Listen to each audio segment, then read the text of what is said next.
Let's learn about the distribution system.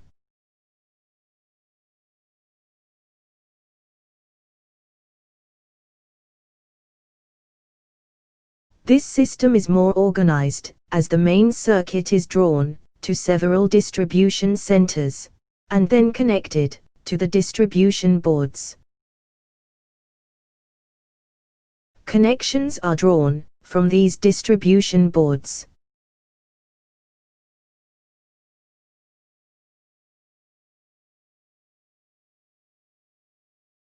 Each circuit is provided with an independent MCB, which provides ease in repairing and maintenance.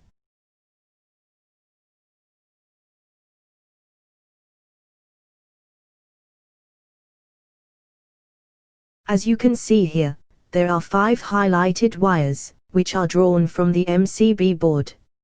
These highlighted wires represent power supply without joints to 5 different distribution boxes, so finding the fault point is easier, as there are different distribution points for each distribution board. Even though this wiring system is expensive, still it is widely preferred for indoor wiring.